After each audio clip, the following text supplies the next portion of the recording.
Who invited the Shadow Man to the school dance? Hey everyone, Ryan Reed here, and today we are talking about episode 4 of Are You Afraid of the Dark? Curse of the Shadows. Just like the other episodes, if you have not seen episode 4 yet, definitely go check that out before returning back to this review because there will be spoilers. This week was interesting. There was a lot to really like about this episode, but not a lot actually happens, which is weird. There's a lot of stuff in this episode that I really liked, a lot of moments that were really cool, a lot of references that were cool, but then when I went and looked back at the plot itself, not a lot happens. Basically, this episode revolves around everybody from the Midnight Society seeing that Connor is back. They're basically saying that maybe there's something wrong with him. Meanwhile, there's a school dance that is going to be going on that night, and that's about it. I mean, of course, other stuff happens. We learn that Connor is, yes, of course, the Shadow Man. And in case that wasn't clear by the end of episode 3, episode 4 makes that incredibly clear even before the title sequence rolls. We see kind of what happened to Connor, how he's in the void of darkness, as they refer to it, the Dark House.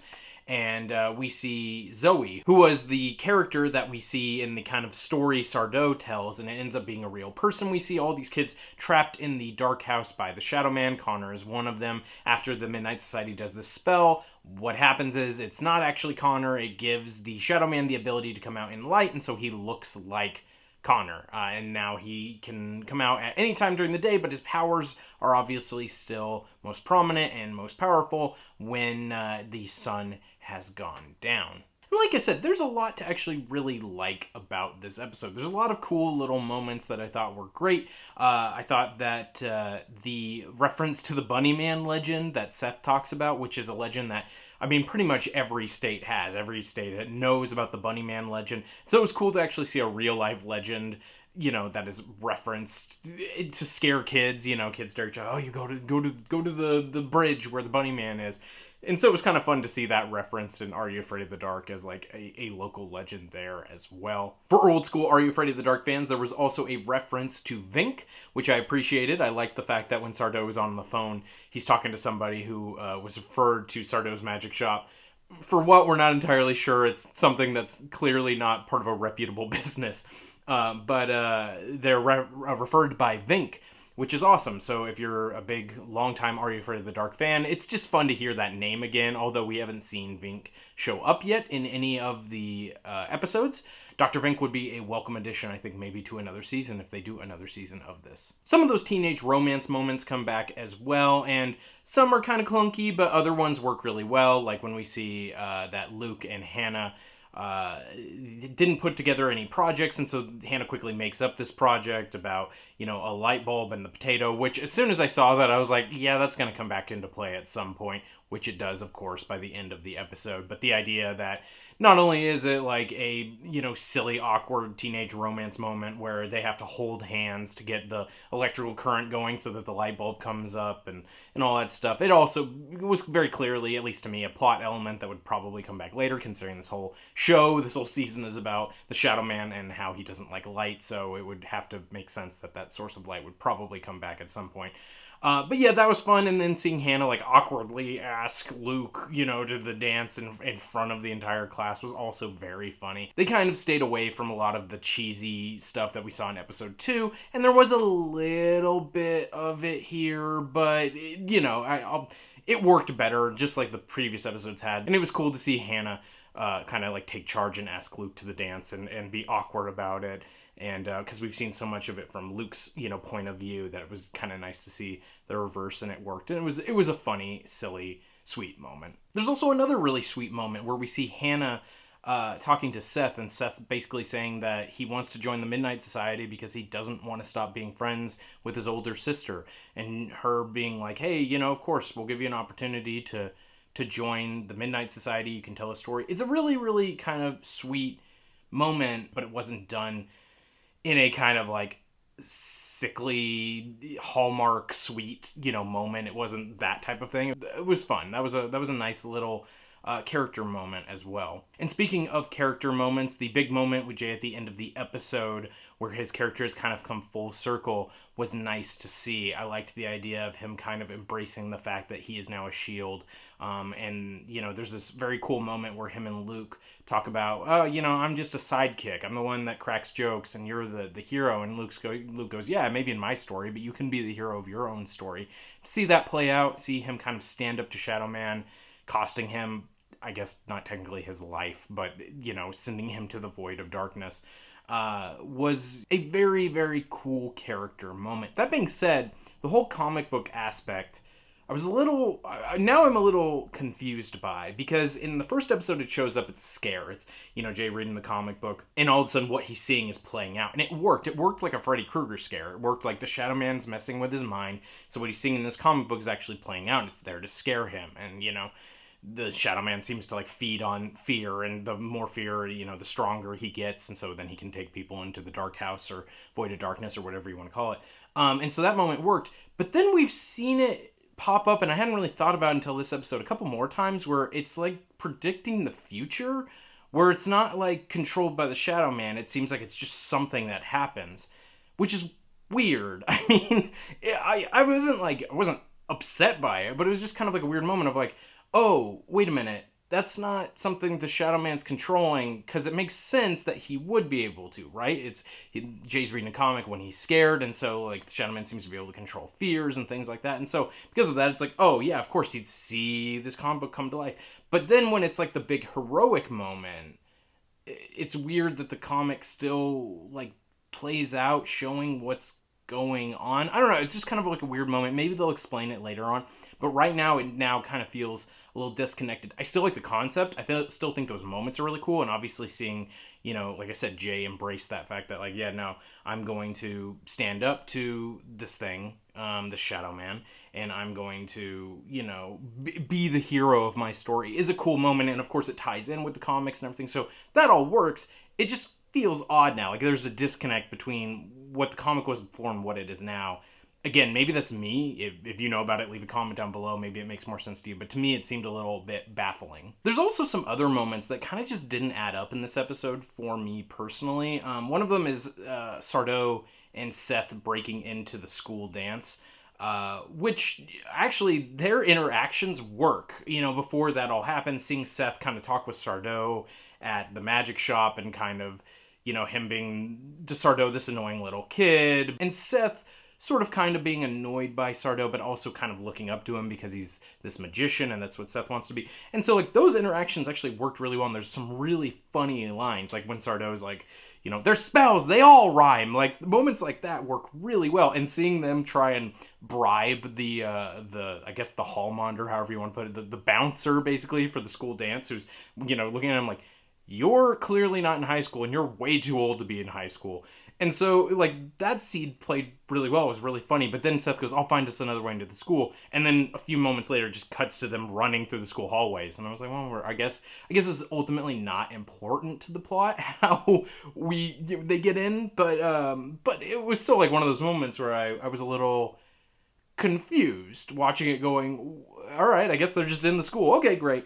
It does lead to a great moment, obviously, kind of the climax of this episode, where Sardo puts on a magic show, essentially, and he manages to save the Midnight Society through that, and he actually has an interaction with the Shadow Man, who looks like Connor at that moment, and it was really cool. It was cool to see Sardo actually take kind of a heroic moment, a heroic stance, because Sardo, the original Sardo, this character's father, I believe, that Sardo was always kind of brought into stories when he didn't want to be. So ultimately he was always reluctant to try and help. In fact, the thing that I think, again, I believe his name is Richard Dumont, who played Sardo in the original series, the thing that for him kind of defined the character was in Tale of the Super Specs.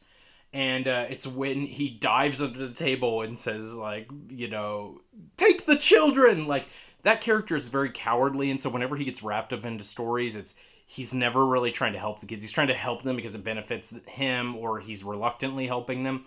This Sardo, it's kind of a little bit of that, but the fact that he actually takes the step to be I've got to save these kids and we're going to go help them. And he actually kind of even says, like, I'm going to miss that kid when Luke leaves. Like, he kind of has this fun character arc where he's definitely annoyed by the kids, but then he also, comes to the rescue. And it's really cool to see even Sardo kind of get that development throughout the series. And seeing Sardo actually put on a magic show and show that, yeah, it's an illusion, but he kind of knows what he's talking about. Yeah, he's still kind of a con man, like the original Sardo was, but he's also kind of like, yeah, I know what I'm talking about. Like, the Book of Shadows is a real thing. It's not like the old Sardo where often he would sell people things and he didn't even realize what he had, and he was like, oh, okay, I guess this does that. He kind of is a little bit more knowledgeable, and it's fun to see him and Seth actually work together and have it be like Seth do the introduction and be like the magician's assistant, and Sardo come out and do the magic trick in order to save the Midnight Society. Really, really great stuff. Really fun moments. But some of those other little things that didn't add up for me, again, the teacher kind of is back to having some less funny lines and more just kind of annoying lines to me. I don't know why they wrote this character like this. And again, unless chances are there were multiple writers. I actually haven't looked up to see who writes which episode. But like sometimes they give her really solid, funny lines. And then other times they give her these really cringy, like bad, like, hey, I'm an adult kind of lines.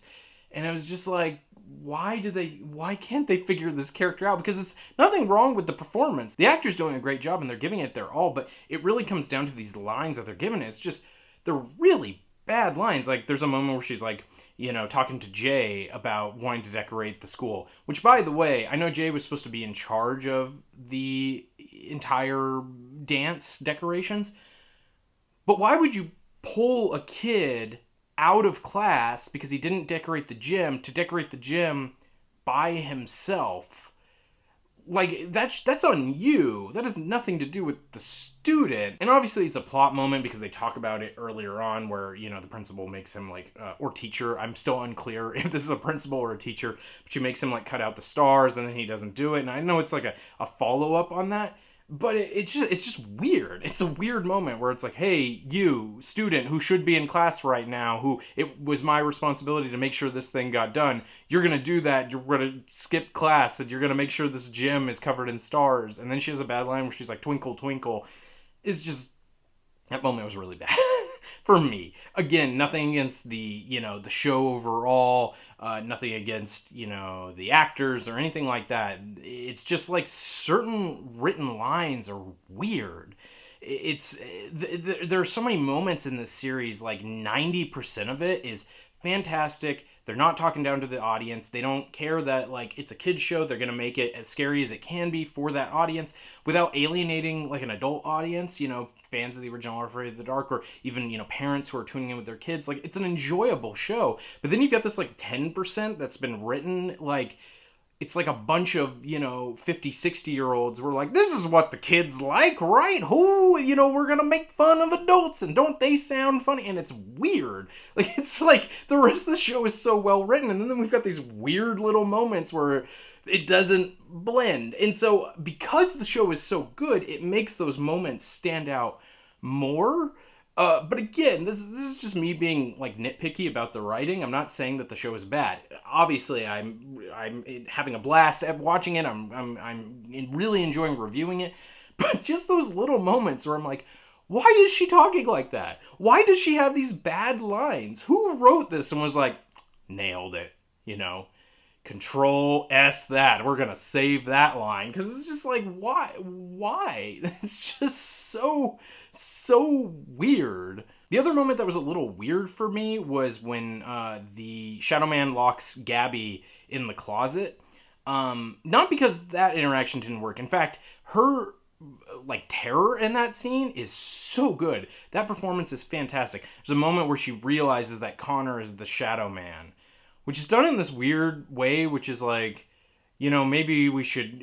They're talking about, like, zombie movies, and she's like, maybe we can cut off the zombie's head, like in that movie Connor likes, Night of the Living Dead. And, of course, the Shadow Man's like, yeah, I love that movie. And she's like, Connor hates zombie movies. He likes werewolf movies. Which is totally fine, but, like, I've seen Night of the Living Dead many times.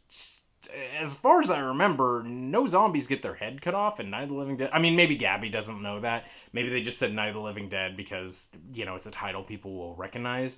But, and she's maybe making it up, but like, as a fan, I was like, I don't think any zombies get their head cut off in Night of the Living Dead. Like, a lot of zombies get, like, shot in the head. Maybe she's like at a Dawn of the Dead, like when the helicopter cuts the top of this. Again, this is me being a horror fan watching a show, that they're referencing something, and so like I'm being nitpicky because I'm like, that doesn't happen in that. But again, I can kind of forgive it because it's Gabby going like, hey, she's making something up to try and trick the Shadow Man and figure that out. So I mean, in that regard, it works. But the huge horror movie nerd in me is like, I don't think that happens. Unless I'm forgetting something, which is quite possible, but I don't think any zombies get their head cut off in Night of the Living Dead, but no matter. That is just, me rambling. But what I wanted to talk about was the moment where Gabby goes to, like, create the, like, pendulum to, like, knock the door open.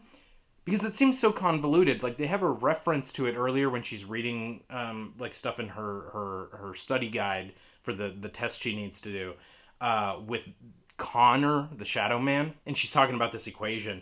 And so, like, I guess they were trying to bring that full circle for the episode and be like, see, she's applying what she knows.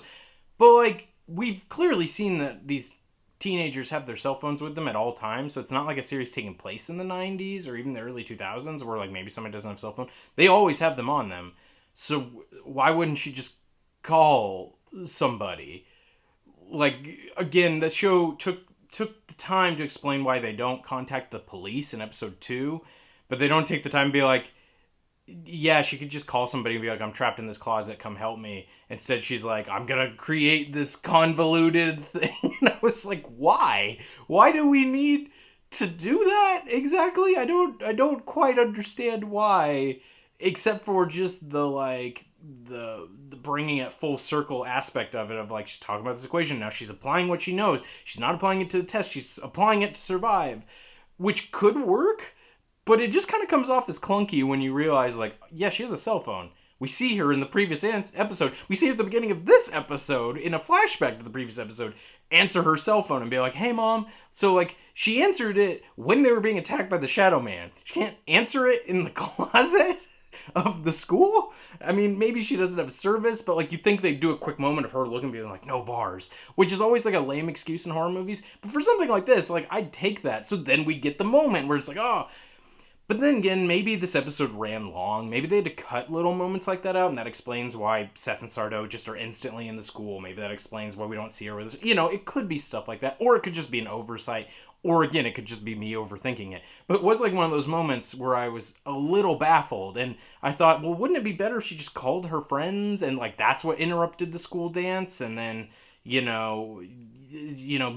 maybe it's Jay. She calls Jay, and Jay goes to save Gabby, and then that's when he confronts the Shadow Man. I don't know. They could have wrapped up the same elements in a different way that made it less convoluted. But again, what are you gonna do? I mean, it's just a little moment, but it was kind of like a head scratcher. Like, I'm a little baffled by this choice. But in case I didn't say it, Gabby's moment where she shows that just pure terror on her face when she confronts the Shadow Man is really, really, really well performed. It's a great performance because it's not like overacted. It's not like she's like bawling her eyes out or like freaking out or screaming or any of that stuff. All it is this like realization on her face and just a single tear, but not like a movie single tear. It's not like she turned to the camera and there was a single tear or something really lame. It's just like, I am so scared that a tear just came down my face. It's just so good. That performance, that moment, even though the Shadow Man is not particularly scary in that moment, it sells the terror of the moment because of her performance. But speaking of the Shadow Man, unfortunately, he's a bit less menacing in this episode. Once he kind of looks like Connor, it's not scary. I know last week I said that I was hoping that they avoided all the tropes that you see when a friend is possessed, and most of the time they do. There's never a moment where Connor does anything super out of character, and then all of our other Midnight Society members are just like, well, whatever, we'll cut him a break. There's a little bit of that, but there are moments that that work. It's like him having those outbursts when it's him and Gabby sitting at the table, and her just being like, don't ever raise your voice like that to me again, which is another really solid, like, understated performance moment. But like little outbursts or like him just kind of like staring or things like that, they work better. So they avoid most of those tropes, but there is still a little bit of that, like, I mean, clearly there's something wrong with Connor, guys. Like, you can't just kind of leave him alone, which they don't. It's a smart move to show the Midnight Society kind of taking a look at him and saying, something's wrong with him. Somebody should keep an eye on him. But they're not doing it out of a sense of suspicion. It's more of a fear for their friend. And so, you kind of forgive some of those aspects that maybe you've seen before in movies or shows like this, where suddenly somebody is possessed or they look like somebody else and people aren't quite sure what to make of it. They get away from most of those tropes. However, the problem is, it's just not scary to see the Shadow Man walk around looking like a teenager and saying stuff like, come on, dude, let's go. Like, it's like that. It takes a lot of the fear out of the character. The fear of the unknown, of what this thing is, how it works, why it works. That's so much better than just like, and now it's your friend Connor coming after you. It's like, yeah, sure, I guess. It sounds like I've been really negative on this episode. Not true. I still had a blast watching it, and there's a lot of good stuff in here. There's a lot to like in this episode. It's still way better than a lot of the aspects of Carnival of Doom. I can forgive some of the weird little writing moments and things of that nature. Those aren't the big deal. The plot, though, when you really break it down, this is an episode filled with a lot of fantastic moments where the plot itself probably could have been done in half the time. But, again, that's me looking at it from a very, very critical perspective. As a series, as a whole, as Curse of the Shadows is, this is still really great, and I really like this story. If the plot is a little thin this episode, that's okay. We got 2 more episodes, if I'm remembering correctly, so hopefully those will kind of pick things back up. But in the meantime, if you want to see more things about Are You Afraid of the Dark, definitely check out some more of my reviews from this series if you haven't seen them, or from last year or 2 years ago, Carnival of Doom. I've got all kinds of reviews like that. You can check out Fright Films, which is my horror movie analytical show, and I've done a ton of Nickelodeon stuff on that. I did an episode on the lost Nickelodeon film Crybaby Lane. I did one on Zeke the Plumber, on a Hey Arnold episode, all kinds of stuff there. You can also check out some of my artwork videos where I draw creepy versions of classic cartoon characters. All kinds of stuff on the channel. So if you want to see more content like this, please subscribe. It really helps me out, helps me grow my channel, my audience, and I'm able to get you guys more content that you enjoy. Leave a like on this video as well, and I'll see you guys next time.